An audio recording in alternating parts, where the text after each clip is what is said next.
In April of 1841, Silas Rutledge made an announcement that shocked even the cruelest plantation owners in South Carolina. He was placing his daughter, Catherine, a 28-year-old woman weighing over 260 pounds, under the complete authority of an enslaved man named Ezekiel Cross. Not as a nurse, not as a companion, as her owner in every way that mattered except on paper. The white society of Colleton County was scandalized, but they had no idea what Rutledge was truly doing, or what Ezekiel Cross would do to Catherine over the following months.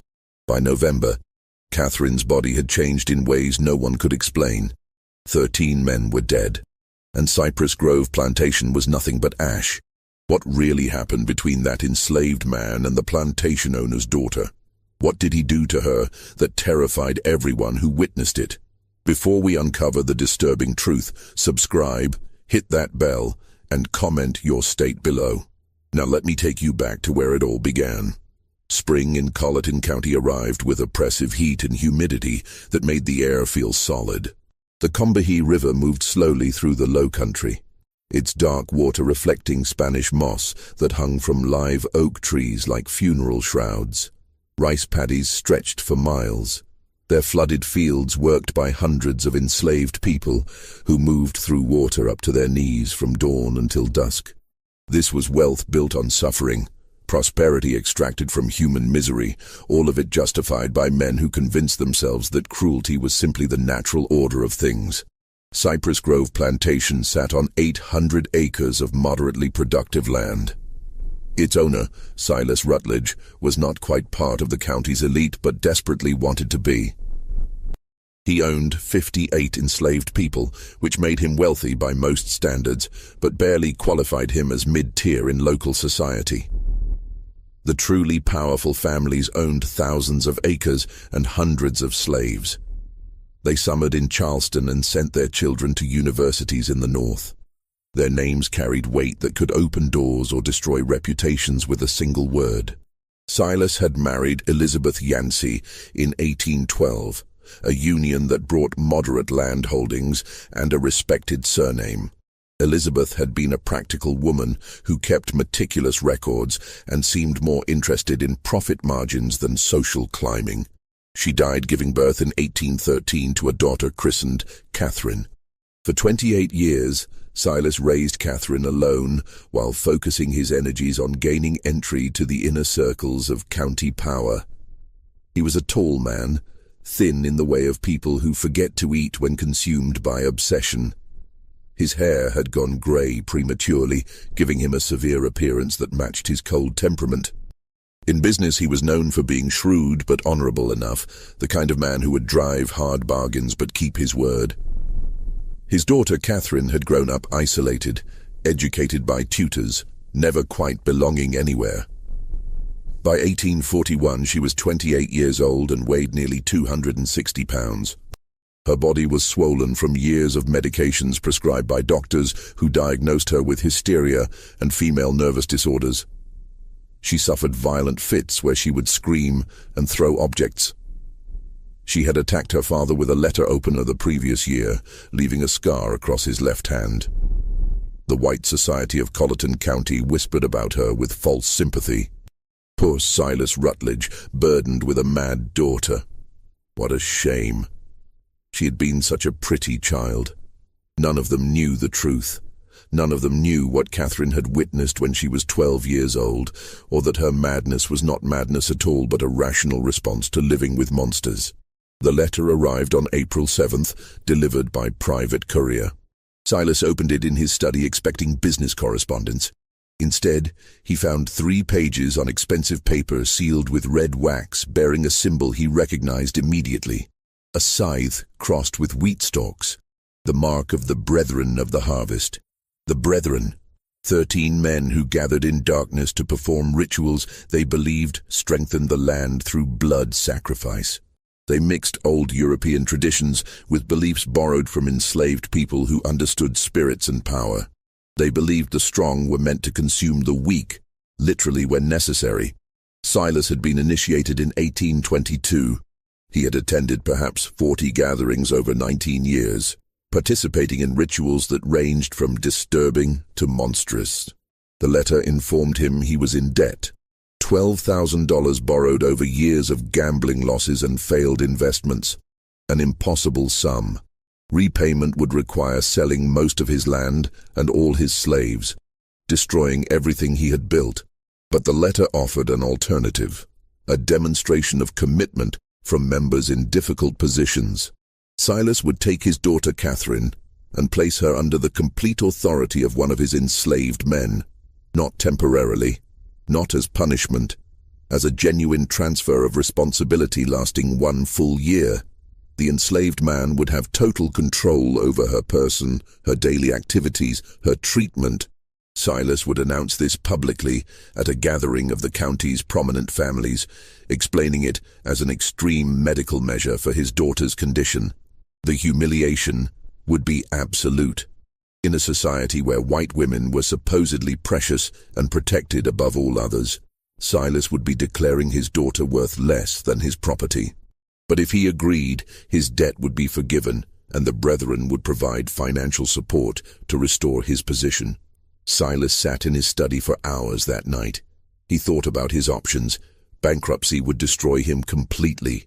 The brethren had connections to every judge, every lawyer, every politician in the region. They could make him disappear if he became a problem. Or he could sacrifice his daughter's dignity to maintain his own position. The choice society had trained him to make. Property over people. Power over morality. He wrote his acceptance by candlelight and sent it before dawn. 3 days later, another letter arrived with a name and brief history. Ezekiel Cross, age 33. Purchased recently through an intermediary from a Virginia plantation. Skills included carpentry and herbal medicine. Temperament listed as quiet and obedient. What the letter did not say was that Ezekiel Cross had been selected specifically for this purpose. That his placement at Cypress Grove was no accident. That he carried his own burning need for justice and the patience to wait for exactly the right moment. Ezekiel arrived on April 13th in a wagon driven by a slave trader named Henderson. The wagon pulled directly to the main house, unusual since most slave transactions happened near the barns. Silas came out onto the porch, shading his eyes against the morning sun. In the wagon bed sat Ezekiel. The first thing Silas noticed was his eyes.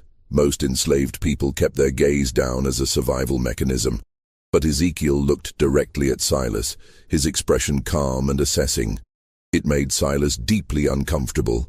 Ezekiel was tall, perhaps 6'2", with broad shoulders and lean muscle from a lifetime of hard labor. His skin was unmarked by whipping scars. His clothes were simple but clean. His hands were large and calloused, but his fingers had a precision that suggested skilled work rather than just brute force. Henderson climbed down and handed papers to Silas. Ezekiel Cross, as requested. Previous owner said he was quiet but capable. Your associates want you to know this one was carefully selected. Silas barely glanced at the papers. He addressed Ezekiel directly. You understand why you are here? Yes, sir. Ezekiel's voice was deep and measured with a slight Virginia accent. My daughter is unwell. You will be responsible for her care. Doctors have failed. You claim knowledge of herbal treatments? My grandmother was a healer, sir. She taught me before I was sold. The transaction completed quickly. Ezekiel was shown to a small cabin near the main house, separate from other slave quarters. He was given basic supplies and told his duties would begin the next day. He was informed that his sole responsibility was Catherine's care, and that failure would have severe consequences. Ezekiel nodded and said yes, sir, when required. Then he was left alone. For the first time since arriving, he allowed his expression to change. His jaw unclenched slightly. His shoulders relaxed. He sat on the bed and pulled from inside his shirt a small cloth bundle. He unwrapped it carefully, revealing a piece of worn paper with 3 names written in a child's uncertain handwriting. Sarah, Benjamin, Ruth, his wife, his son, his daughter. Sold away from him 3 years ago to a plantation in Alabama known for working slaves to death.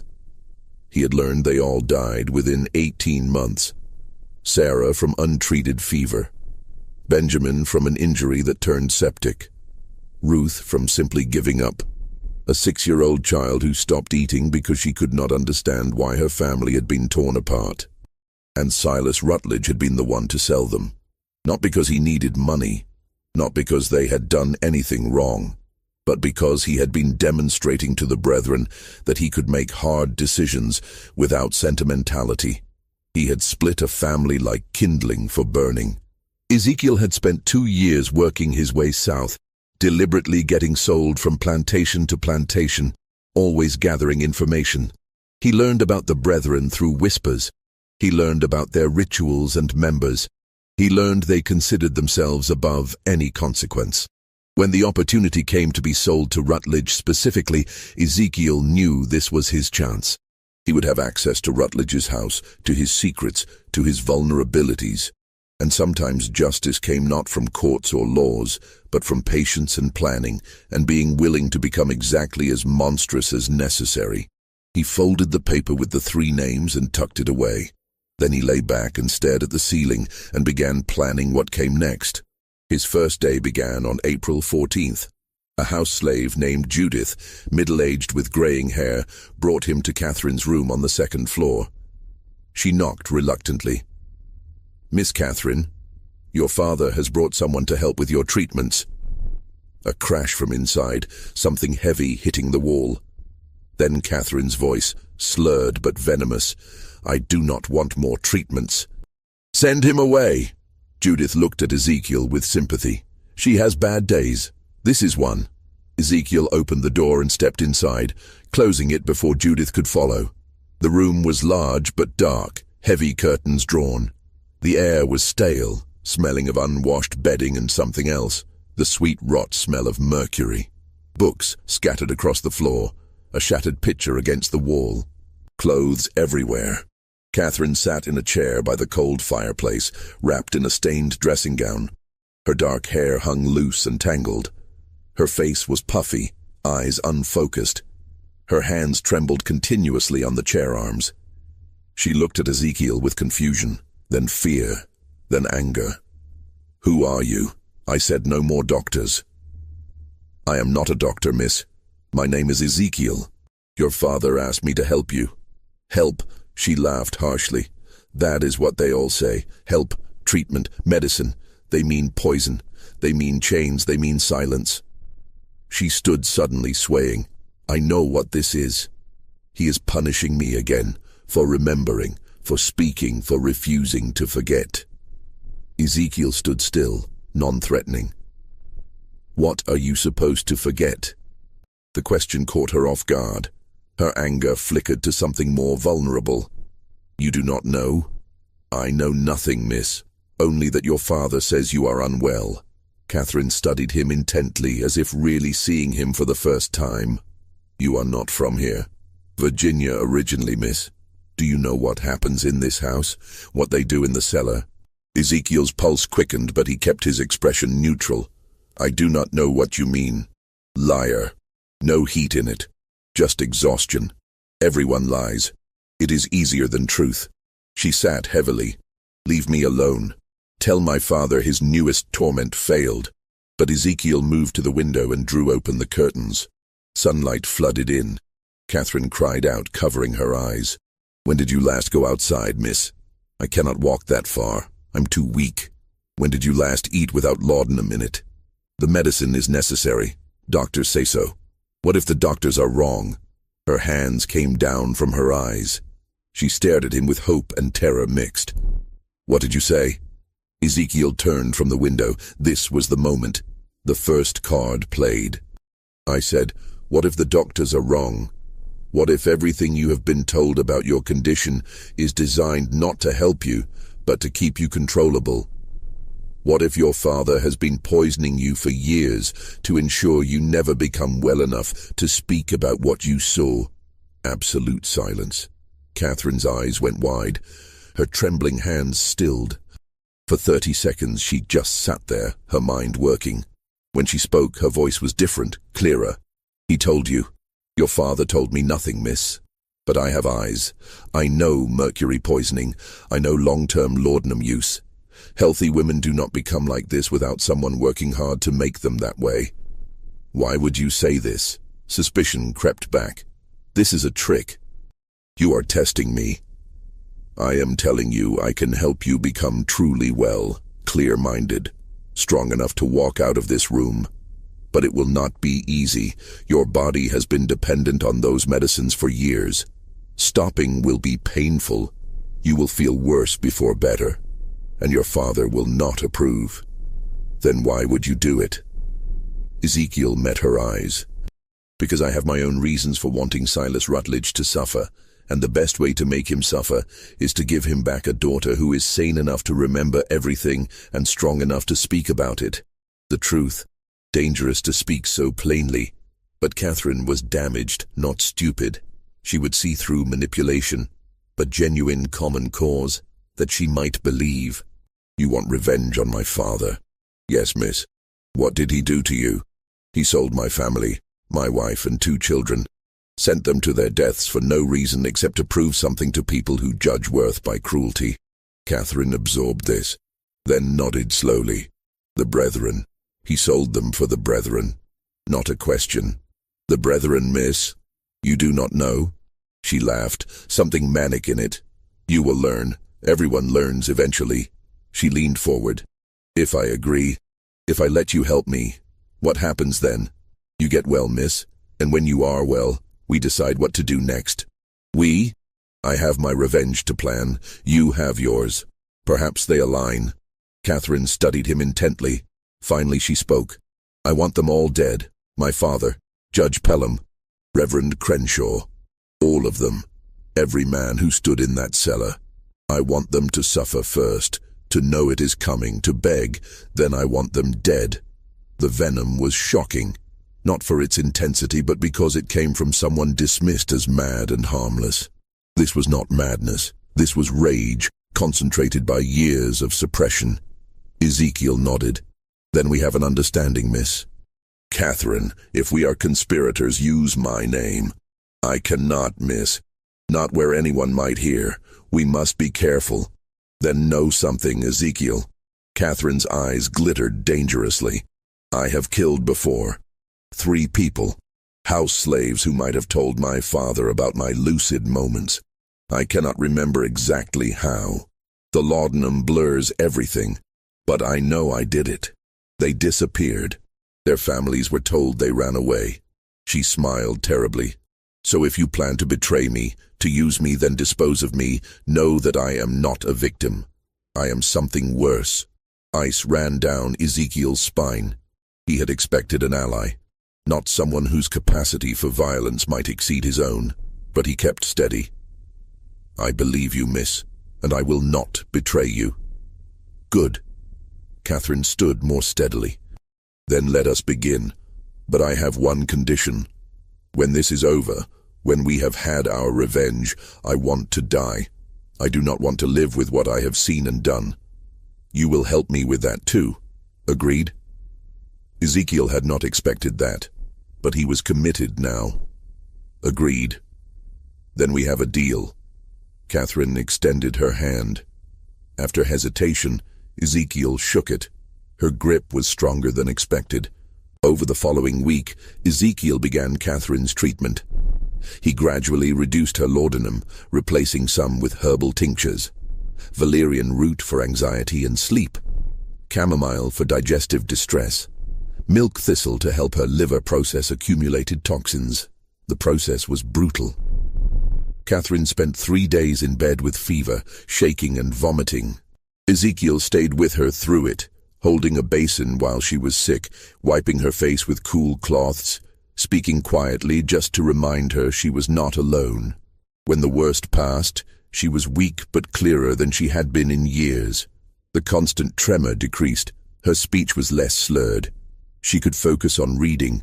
Then real work began. Ezekiel had her walking, short distances at first, from her room to the hallway end and back. It exhausted her, but he insisted. Every day a little further. He adjusted her diet, bringing lean meats and vegetables instead of heavy pastries. He limited portions strictly, though she fought him, years of using food as comfort-making restriction difficult.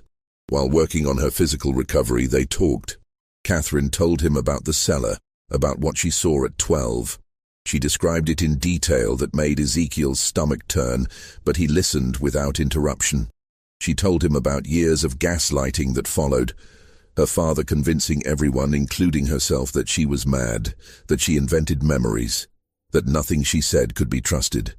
She told him about the journal she kept hidden, pages documenting dates and times when her father left late at night, names of visitors at strange hours, sounds from below that should not be possible.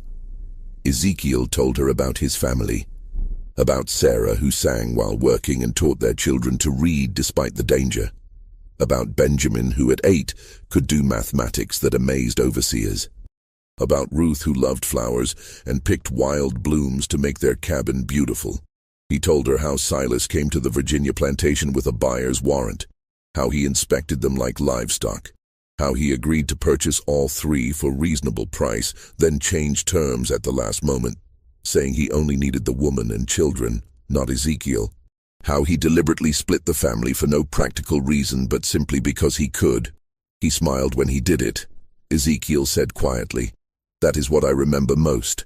My son crying, holding my leg, begging, my wife trying to be strong, telling Benjamin to be brave, and your father smiled, like it pleased him to cause that pain." Catherine listened with newly clear eyes. "I am sorry. I know sorry is just a word, but I am sorry you suffered because of what my father is. You are not responsible for what he does, miss. No. But I am responsible for what I do next, and I promise you, Ezekiel, he will pay for what he took from you. They will all pay." The formal announcement was scheduled for April 29th. 41 people gathered in the Cypress Grove dining room for what invitations described as an important family announcement. The county's elite arrived in carriages, Judge Pelham with his wife Eleanor, Reverend Crenshaw with his daughter, Marcus Fanning and his family, Benjamin Lyle from the bank. The meal was elaborate: oysters, roasted duck, multiple rice dishes, sweet potatoes, fresh bread. A towering cake for dessert. Through it all, Catherine sat at her father's right hand, eating sparingly, speaking when spoken to but volunteering nothing. Ezekiel served alongside other house slaves, moving quietly, refilling glasses, clearing plates. He was invisible to most guests, but he listened to every word, watched every interaction, filed away information. After dessert, Silas stood and tapped his glass. "My friends, thank you for joining us. As you know, Catherine has been unwell for years. We tried every treatment, doctors from Charleston, a specialist from Philadelphia. Nothing helped, until recently." He gestured toward Ezekiel. 2 weeks ago, I brought in Ezekiel, who has knowledge of herbal medicine. As you can see, Catherine is much improved. Clear-eyed, calm, more herself than in many years. Polite murmurs around the table. Catherine kept her expression neutral, though Ezekiel saw her hands gripping her napkin beneath the table. "This improvement," Silas continued, "has led to a difficult decision. Catherine requires ongoing care more intensive than our household can provide. After much consideration, I have decided Ezekiel will assume full responsibility for my daughter's welfare. He will have complete authority over her treatment, daily activities, and living arrangements, effective immediately." The murmurs changed tone. Confusion now. Several guests exchanged glances. Mrs. Pelham's face registered shock. Marcus Fanning spoke up. "Silas, I do not understand. You are placing your daughter under a slave's care, permanently. I am placing her with someone who succeeded where others failed. My daughter's health is more important than social convention." "But surely," Reverend Crenshaw interjected carefully, "there are other options. A companion, a nurse, someone more appropriate." Silas's expression hardened. "I have made my decision." Catherine agrees. "Do you not, daughter?" All eyes turned to Catherine. This was the moment. She could refuse, could expose everything, could bring it all crashing down. Instead, she smiled, small, controlled, revealing nothing. I trust my father's judgment. Ezekiel has been kind and his treatments help. I am content with this arrangement. Perfectly delivered. But Ezekiel saw what others did not. Saw her knuckles white on that napkin. Saw the flash in her eyes promising violence. She was playing the required role, the obedient daughter. But inside she was screaming. The evening passed in awkward conversation. Some guests left early.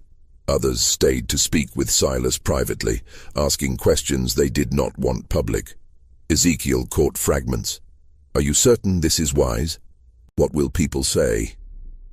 The brethren will not approve of this becoming public." That last from Judge Pelham, spoken low near the study. Silas's response was too quiet to hear, but whatever he said made Pelham nod and clap his shoulder. By midnight, all guests had departed.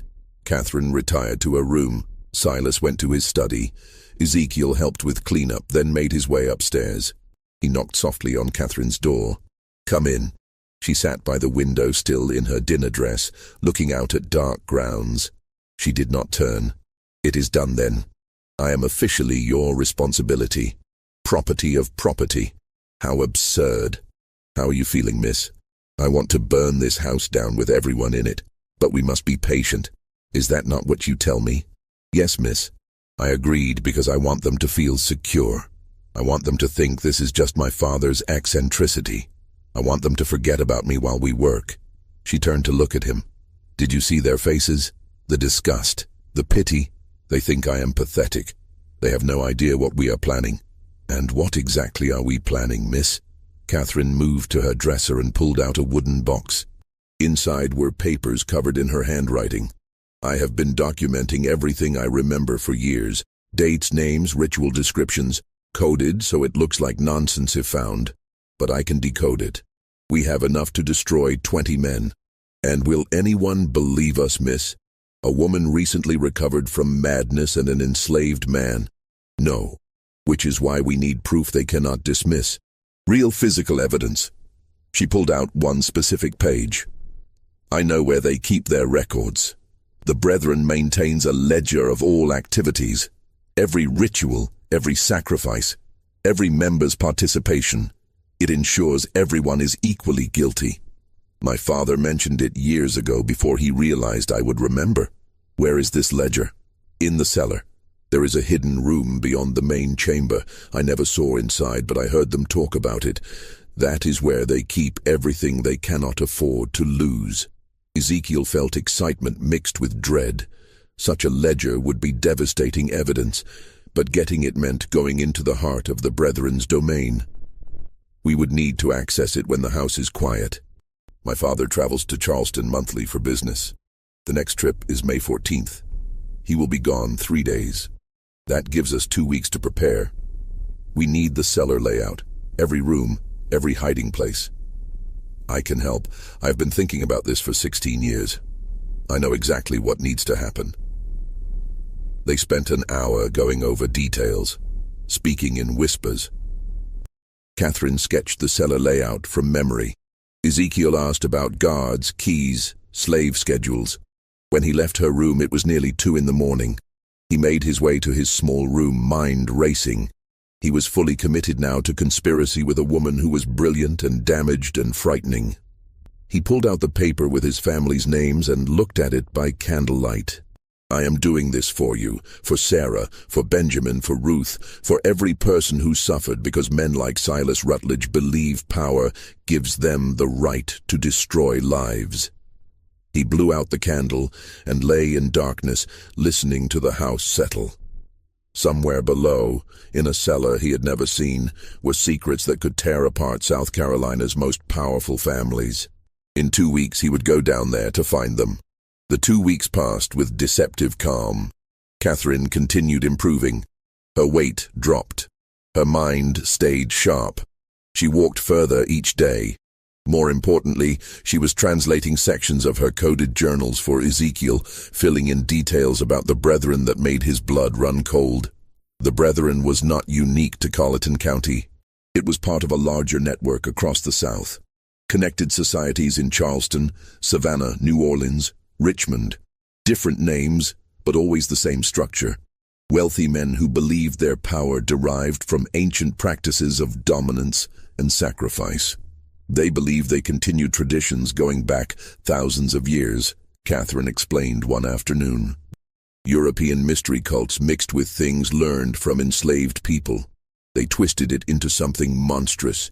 Justification for things that have no justification. And the sacrifices? Not always human, sometimes animals. But other times they take people who will not be missed. Slaves with no family, poor whites who wander onto their properties. Once I heard my father mention a child, but I do not know if that was literal. Where do bodies go? Swamps on every plantation. Bodies go in and are never found. Alligators do the rest. And this ledger documents all of it? Every ritual for 40 years. Names, dates, descriptions. They keep it because they need mutual complicity.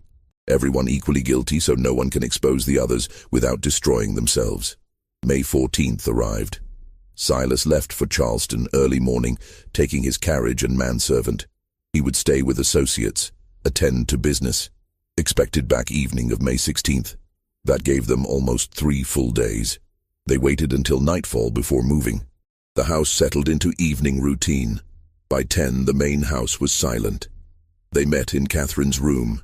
She had changed into simple dark clothes, allowing freedom of movement. Hair pulled back tightly. She looked like someone preparing for battle. "Are you certain, miss?" "I have never been more certain. Let us go." The cellar entrance was in the kitchen behind the pantry. The door looked like wall paneling, but pressed right, it clicked open, revealing narrow stairs descending into darkness. The smell hit immediately. Damp earth and old smoke and something organic and rotten. Catherine noticed his reaction. "You get used to it. I wish I could say you stop smelling it, but I would be lying." They descended carefully, Ezekiel carrying a shuttered lantern providing minimal light. The stairs were steep and worn, wood creaking. After 20 steps they reached bottom. The cellar was larger than expected. Easily 30 feet square with low ceiling supported by thick beams. Floor was packed earth, walls lined with stones, weeping moisture. At center was what Catherine called the altar, though now it looked like just a heavy wooden table. But dark stains on its surface and grooves carved in edges told their own story. Around the room were candle holders, clay jars sealed with wax, wooden boxes, a rack holding black robes with crimson trim. Along one wall, shelves containing books and papers. Catherine moved with certainty of someone following a memorized map. She led Ezekiel to the far wall where stones seemed solid, but she pressed one particular stone and something clicked. A section swung inward, revealing another chamber. This room was smaller, 10 feet square, and here the brethren kept its secrets. The ledger sat on a wooden stand in the center. Massive, 2 feet tall and 18 inches wide, bound in dark leather with metal clasps. Next to it were smaller journals. Around the walls were shelves containing jars Ezekiel refused to examine too closely. "There," Catherine whispered, pointing. "That is what we need." Ezekiel moved to the stand and opened the book carefully. Pages were thick parchment covered in meticulous handwriting. Names and dates going back to 1800. Ritual descriptions written in clinical detail, like scientific experiments rather than atrocities. He began reading, and with each entry his horror deepened. These men had not just committed occasional violence. They made it systematic. Regular gatherings every 6 weeks. Rituals timed to agricultural cycles, believing blood-fed land. They had killed at least 37 people over the years, probably more. Mostly enslaved people, but also poor whites, indigenous people, anyone vulnerable. And notes about consumption. They had not just killed, they had eaten. Pieces of victims prepared specific ways, consumed during ritualistic meals they believed transferred power. "Dear God," Ezekiel whispered, "this is worse than I imagined. I tried to tell you." Catherine's voice was flat. "I watched them when I was 12. I watched them cut pieces from that woman on the altar. I watched my father raise a goblet and drink. Then I spent 16 years being told I was insane, that I imagined it all. But I knew. I always knew. Ezekiel turned pages looking for entries about his family. He found them in October 1838. 3 lines. Purchased family unit from Virginia. Woman Sarah. Children Benjamin and Ruth. Separated from male to demonstrate resolve. Sent to Alabama contact. Payment received. 3 lines. That was all his family's destruction merited. We need to take this, Ezekiel said, voice tight with rage. No. Catherine's hand on his arm. If we take it now, they will know immediately. We need to copy the most important entries first. She was right, but Ezekiel wanted to burn everything. But revenge required patience, required being smarter than the enemy. They spent 3 hours working. Catherine had brought paper and ink. She copied entries about specific rituals focusing on ones naming current members. Ezekiel documented victims, creating a list of names and dates that could potentially be cross-referenced with other records. Exhausting work made worse by the content. Several times Ezekiel had to stop, hands shaking too badly.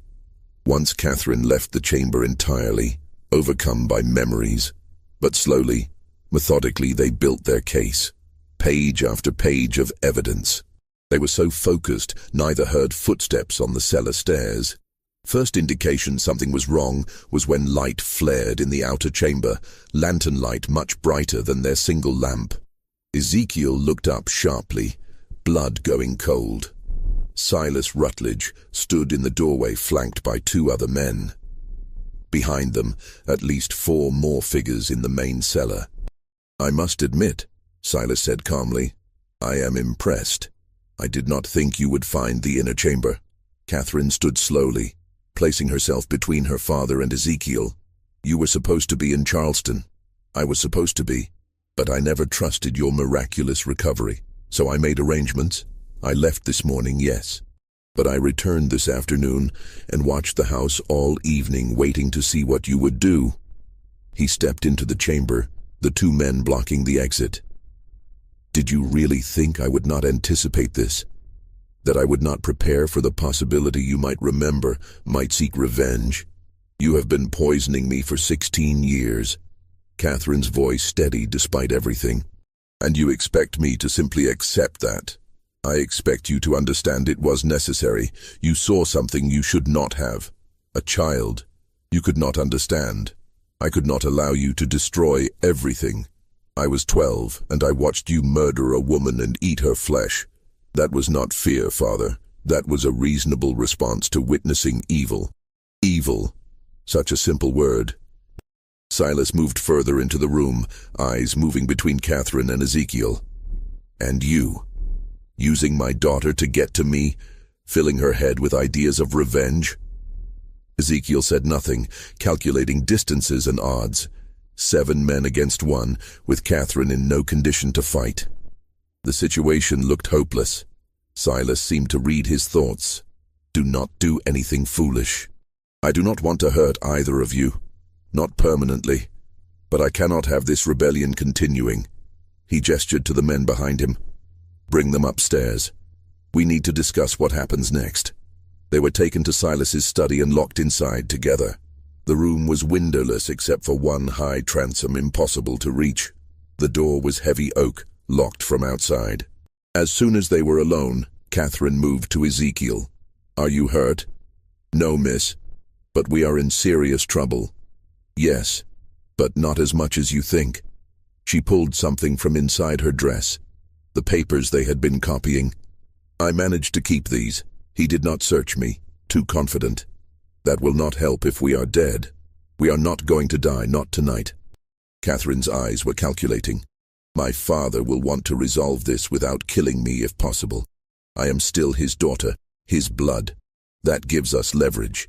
Over the next hour they heard arrivals. Voices in the hall, men gathering. The brethren was assembling. Finally the door opened. Marcus Fanning stood there, face grim. They are ready for you. Come peacefully, and you will not be harmed. They were led down to the cellar again. This time the main chamber had been transformed. All 13 brethren members present, dressed in ritual robes. Candles burned in every holder. The altar was draped with crimson cloth. 13 chairs arranged in a perfect circle, all occupied except Silas's at the altar's head. Ezekiel and Catherine were positioned in the circle's center, forced to stand facing Silas. The other members watched with expressions ranging from curiosity to hostility. Silas removed his hood. "Brothers of the harvest, thank you for coming on short notice. We face a crisis. My daughter and her associate discovered our inner chamber. They saw the ledger. They were copying entries when I interrupted them." Judge Pelham spoke up. "Then they must be silenced. Permanently. This is not complicated." "I disagree." Silas held up a hand. "My daughter is blood. I cannot simply dispose of her without exhausting other options. And the man represents an opportunity." "What opportunity?" Reverend Crenshaw asked. "To test something I have long believed, that a person can be drawn into our work through their own actions if framed correctly." Silas turned to Ezekiel. "You want revenge on me. You want to destroy me for what I did to your family. I understand that. But what if I offered you a different kind of revenge, a more meaningful one?" "I do not understand," Ezekiel said carefully. "I am offering you membership, not as an equal. The Brethren does not accept men of color as full members, but as an associate. You would attend our gatherings, participate in rituals, and in exchange I would give you what you want most. My family is dead. You cannot give me what I want. No, but I can give you revenge against the people who killed them. The plantation owner in Alabama who worked your wife and children to death. His name is Edward Gaines. He is not part of the Brethren. He has no protection from us. If you join us, prove your loyalty, I will give you resources to destroy him. Money, information, whatever you need to make him suffer as you have suffered." The offer hung in the air, obscene in its calculation. Join the men who destroyed his family to get revenge on another monster. "And if I refuse, then you and Catherine both die tonight. Your bodies go into the swamp. No one will ever know what happened. The papers Catherine was copying will be burned, her journals destroyed. Everything continues as it always has." Silas spread his hands. "But if you accept, you live. Catherine lives. You get your revenge. All it costs is your soul." Ezekiel looked at Catherine. Her face was pale, but she gave him the slightest shake of her head. "Do not do it. Whatever happens, do not become them." But Ezekiel was thinking about accepting, about getting inside their organization, about gathering more evidence, about buying time. He looked back at Silas. "And Catherine, what happens to her?" "She returns to her room, resumes her medications, forgets what she has seen. The alternative is she dies alongside you." "No." Catherine's voice cut across the chamber. "I will not forget again. I will not be silenced. Kill me if you must, Father, but I will not pretend I do not know what you are." Silas's expression hardened. "Then you have made your choice." "Wait." Ezekiel spoke quickly. "I accept, but on one condition. Catherine goes free, not back to her room. Free. Let her leave this house, leave South Carolina, give her money to start over. If you do that, I will join you." Several Brethren members shook their heads, but Judge Pelham spoke. "The boy makes a point. The girl is already broken. Even if she spoke, who would believe her? But a man willing to join us, to be complicit, that is valuable. That proves our power extends even to those who hate us." Silas considered. Finally he nodded. "Very well. Catherine will be sent north. I have associates in Philadelphia who will take her in. She will be given a new identity and stipend to live on. But she can never return to South Carolina, never contact anyone from her old life. She will be dead to everyone here." "Agreed." Catherine stared at Ezekiel. "No, I will not leave you to—" "Agreed," Ezekiel interrupted. "She goes free. I join you. Then we have a bargain." Silas turned to the others. "Catherine leaves tomorrow. Ezekiel's initiation will be in 3 weeks at the next regular gathering. Until then he remains at Cypress Grove under watch. If he tries to escape or contact anyone, the deal is void and both die. Understood? Ezekiel nodded. Catherine looked like she wanted to argue, but Ezekiel caught her eye and shook his head slightly. Trust me. Catherine left the next morning. A closed carriage took her away at dawn. Ezekiel watched from his cabin window as it rolled down the long drive and disappeared into the trees. She had not been allowed to say goodbye. He had not been allowed to speak with her after the confrontation in the cellar. But as she had been escorted to her room the previous night, she had looked back at him once, and in her eyes he had seen something that gave him hope. She understood. She knew he had not truly surrendered. She knew this was strategy, not defeat. The question was whether she would actually go to Philadelphia or whether she had her own plans. The 3 weeks that followed were the longest of Ezekiel's life. He was kept under constant watch. 2 overseers followed him everywhere. He was not allowed to leave the plantation grounds. He was given menial work to keep him occupied, meaningless tasks that accomplished nothing but filled time. But he was also given access to the main house, to the study where Silas kept his papers, to the cellar where the next gathering would take place. They were watching him, yes, but they were also testing him, seeing if he would try to escape, seeing if he would attempt sabotage. Ezekiel did neither. He played the role of defeated man who had made a pragmatic choice for survival. He was quiet, obedient, asked no questions, caused no problems.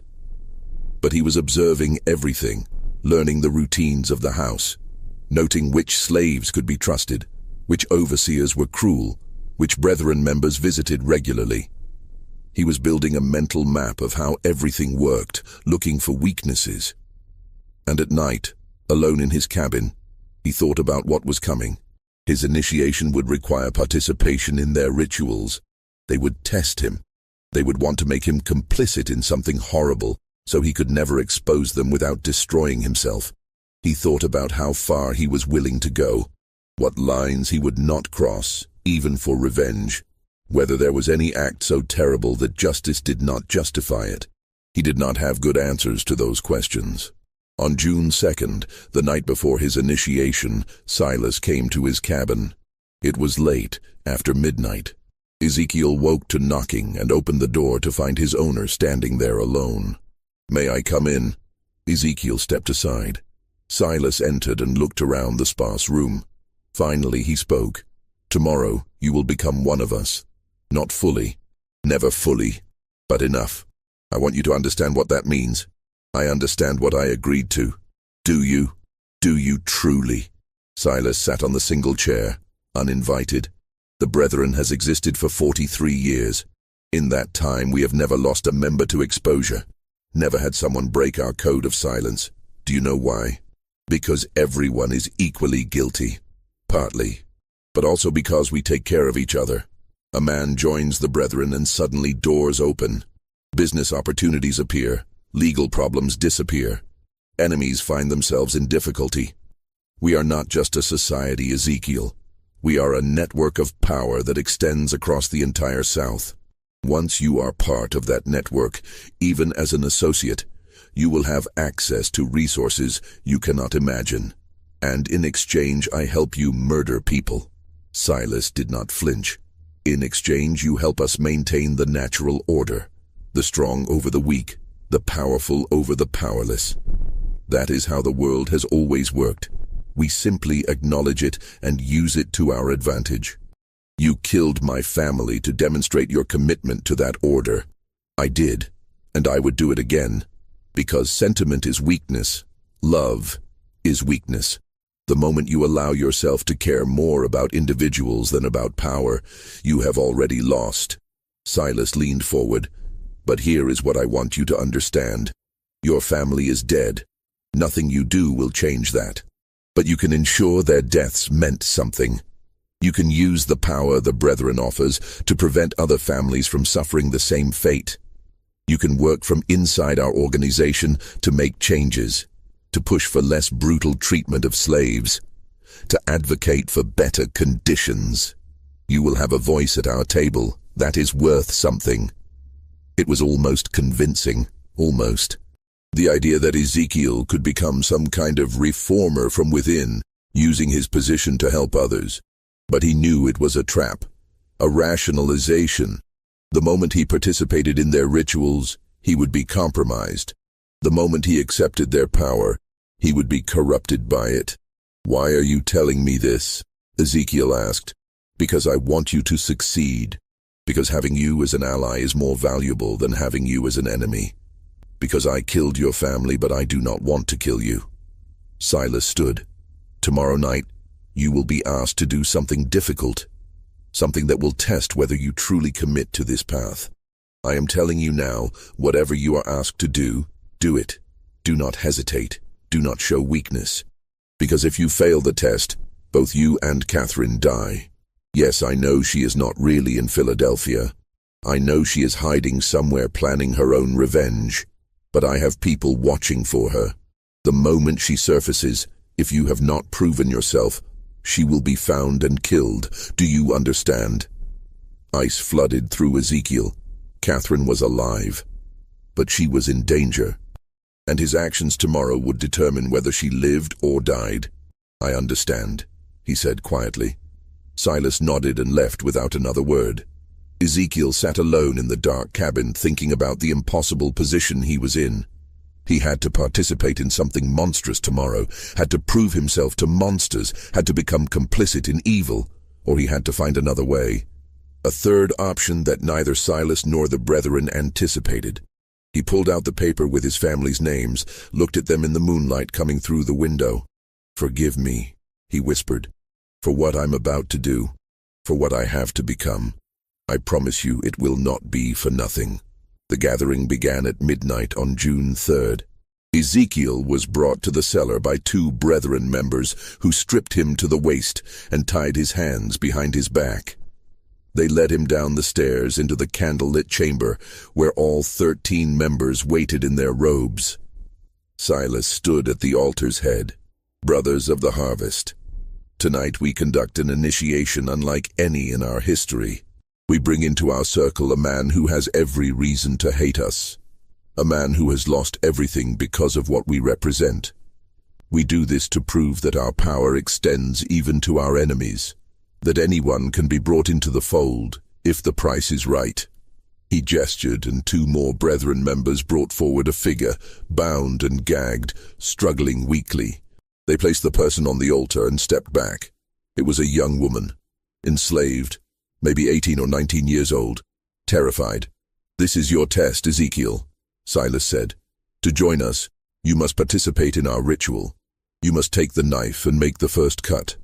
You must prove that your desire for revenge against Gaines is stronger than your moral objections to our methods.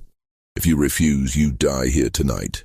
If you accept, you become one of us, and we help you destroy the man who killed your family." The other brethren members began chanting, low rhythmic sounds in a language Ezekiel did not recognize.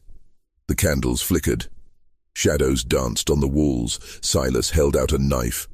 Long blade, wickedly sharp, handle wrapped in leather. "Take it. Make the choice." Ezekiel looked at the woman on the altar. She was crying, trying to scream through the gag. Her eyes found his, and in them he saw every enslaved person who had ever suffered at the hands of people like the brethren.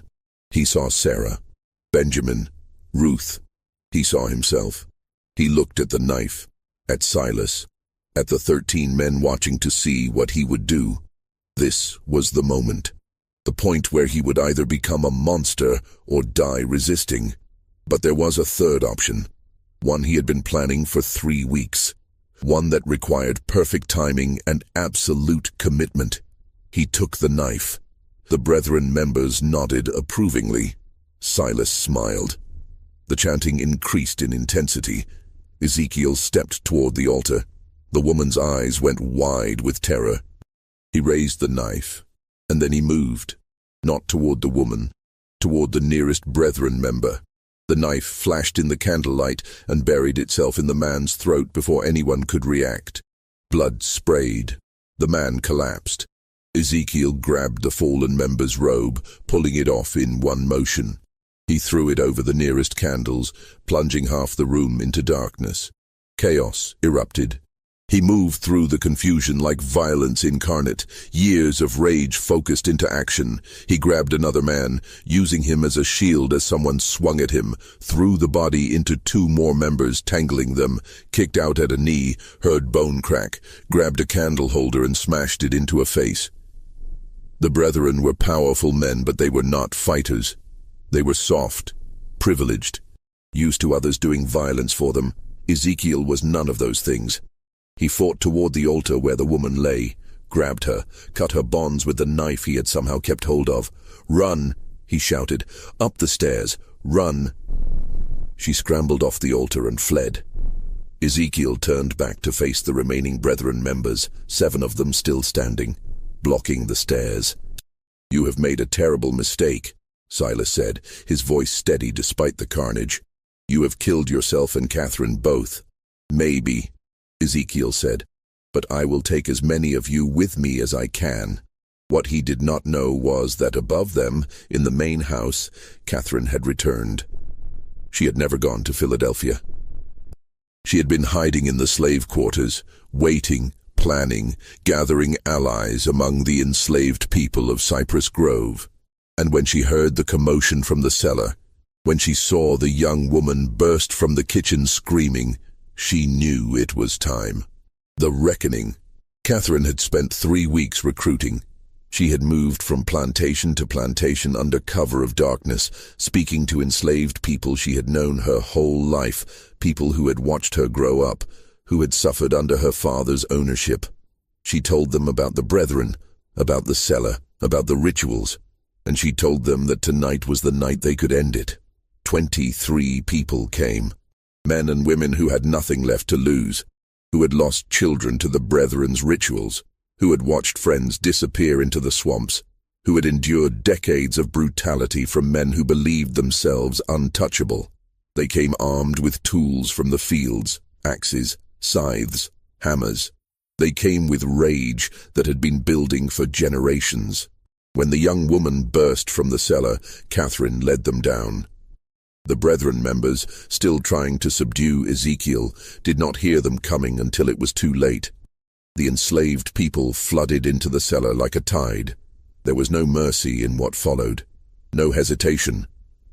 These were people who had been told their entire lives they were property, that their suffering did not matter, that their lives had no value. Now they were proving how wrong those beliefs were. The brethren tried to fight. Judge Pelham pulled a pistol but was struck down before he could fire. Reverend Crenshaw begged for mercy and received none. Marcus Fanning tried to flee up the stairs and was dragged back down. Silas Rutledge, seeing everything collapse around him, tried one last desperate play. He grabbed Catherine, pulling her to him with a knife at her throat. "Stop! Stop, or I kill her!" The room went still. Catherine looked at her father with no fear in her eyes. "Do it. Kill me. It changes nothing. You have already lost. I can still escape. You can still nothing." Catherine's voice was cold. "You spent 16 years trying to break me, trying to make me forget, trying to convince me I was mad. But you failed. I remembered everything, and I am going to watch you die." She drove her elbow back into his ribs with sudden vicious force. His grip loosened. She spun away. And before Silas could recover, Ezekiel was there. They faced each other, the enslaved man and the plantation owner. All the power Silas had held, all the privilege and cruelty, all the years of believing himself untouchable, none of it mattered now. "You took everything from me," Ezekiel said quietly. "My wife, my children, my life. You did it for no reason except that you could, to prove something to men who valued cruelty over humanity." "Please," Silas said. Just that one word, pathetic and desperate. Did my wife say please? Did my son? Did any of the people you killed in this cellar? Ezekiel shook his head.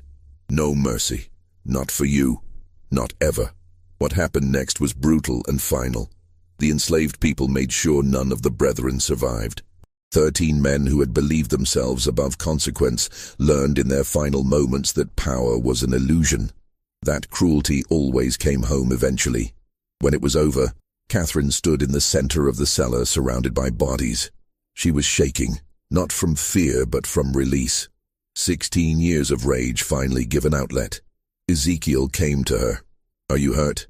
"No. Are you?" "Minor cuts. Nothing serious." He looked around at the carnage. "What do we do now?" "Now." Catherine's smile was grim. "Now we burn it all. The cellar, the ledger, the evidence. We destroy every trace of what happened here. But that evidence could prove what they did, could bring justice." "Justice?" Catherine laughed bitterly. "Ezekiel, look around. This is justice. The only kind we were ever going to get. If we try to take that ledger to authorities, what happens? We are hunted down and killed. The surviving Brethren members in other counties come for us. This only ends if everyone believes the Cypress Grove chapter died in an accident. If there is no evidence, no witnesses, no story to tell." She was right, and Ezekiel knew it. "Then we burn it." They spent the next 2 hours preparing. The enslaved people who had helped them left before dawn, disappearing back to their various plantations. They would say nothing. They had seen nothing. They knew nothing. That was how survival worked. Catherine and Ezekiel poured oil through the cellar, stacked wood and kindling, placed the bodies in positions that might look like an accident if anyone investigated.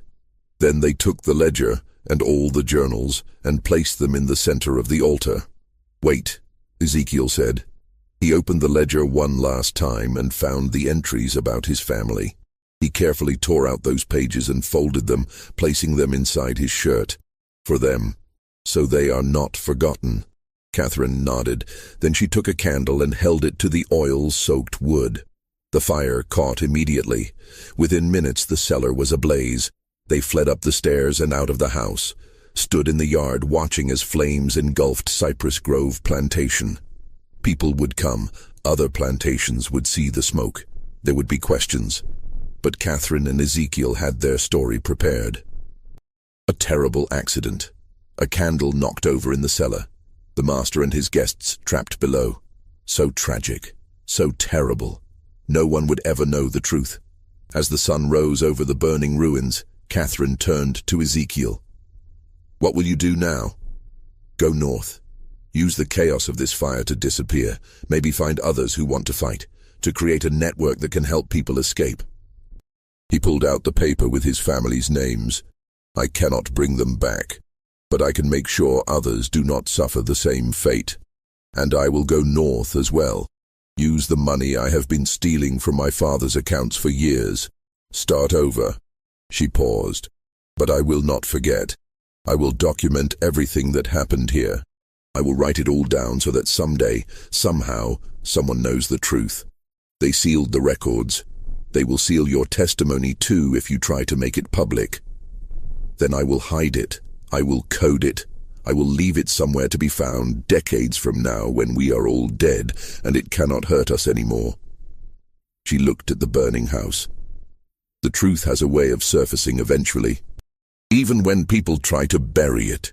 They stayed until the fire burned itself out, until Cypress Grove Plantation was nothing but ash and blackened timbers, until there was nothing left to show that 13 men had gathered there to commit atrocities. Then they walked away in opposite directions, Catherine north toward Charleston, and eventually Philadelphia. Ezekiel west toward the frontier, where enslaved people could disappear into communities that asked no questions. They never saw each other again. The official story was exactly as they had planned. A tragic accident. Silas Rutledge and 12 prominent gentlemen meeting at Cypress Grove to discuss business when a fire broke out. All 13 perished in the cellar, overcome by smoke before they could escape. A terrible loss for Colleton County, funerals with full honors, eulogies praising their contributions to society. Catherine Rutledge was reported to have died in the fire as well. Her father's mad daughter trapped in her room, unable to escape. A particularly sad footnote to an already tragic event. No one questioned it. No one looked too closely. The enslaved people who had participated said nothing. They had no reason to speak, and every reason to remain silent. Most were sold within months to different plantations as Cypress Grove was liquidated. They scattered across South Carolina and beyond, carrying their secret with them to their graves. Years passed. The ruins of Cypress Grove were eventually demolished, the land sold, new buildings constructed. Life moved on as it always does, covering over the past with the present. But whispers persisted, stories told in slave quarters late at night, about the plantation where the masters burned, about the night justice came to men who thought themselves untouchable, about the woman and the man who made it happen. The stories changed with each telling, becoming legend, becoming myth, but the core remained. That cruelty had consequences, that power was not absolute, that sometimes the powerless found their power. In 1863, during the Civil War, Union troops occupied the area where Cypress Grove had stood. They found evidence of old tunnels beneath the property, found bones in the nearby swamp, found markings on trees that suggested ritual sites. But the war moved on, and no one had time to investigate further. In 1971, during demolition work, a journal was found sealed in a wall. It detailed everything: names, dates, rituals, victims. But as Catherine had predicted, it was coded. And before anyone could fully decode it, the journal vanished from county records. Some say it was destroyed. Others say it was taken by descendants of the Brethren families, protecting their ancestors' secrets. A few believe it still exists somewhere, waiting to be rediscovered when the time is right. What is known is this: 13 prominent men died in a fire in 1841. Catherine Rutledge disappeared shortly afterward, though no body was ever confirmed found. An enslaved man named Ezekiel Cross was reported sold to a plantation in Alabama, but no record of the transaction exists. And for years afterward, stories circulated among enslaved communities about a network helping people escape, led by a man who had faced the monster and won. Whether those stories were true or just wishful thinking, no one can say for certain. But sometimes truth lives not in official records, but in the stories people tell, in the memories they keep, in the justice they remember, even when history tries to forget. This mystery shows us that power built on cruelty is never as solid as it seems, that secrets kept in darkness eventually find light, that the people deemed powerless often hold the most dangerous power of all: the power of witness, the power of memory, the power of refusing to forget. What do you think of this story? Do you believe everything was revealed? Do you think that journal still exists somewhere, waiting to be found? Leave your comment below. If you enjoyed this tale and want more dark historical mysteries like this, subscribe to Liturgy of Fear, hit the notification bell so you never miss a story, and share this video with someone who loves mysteries that blur the line between history and horror. These stories need to be remembered. These voices need to be heard. See you in the next video.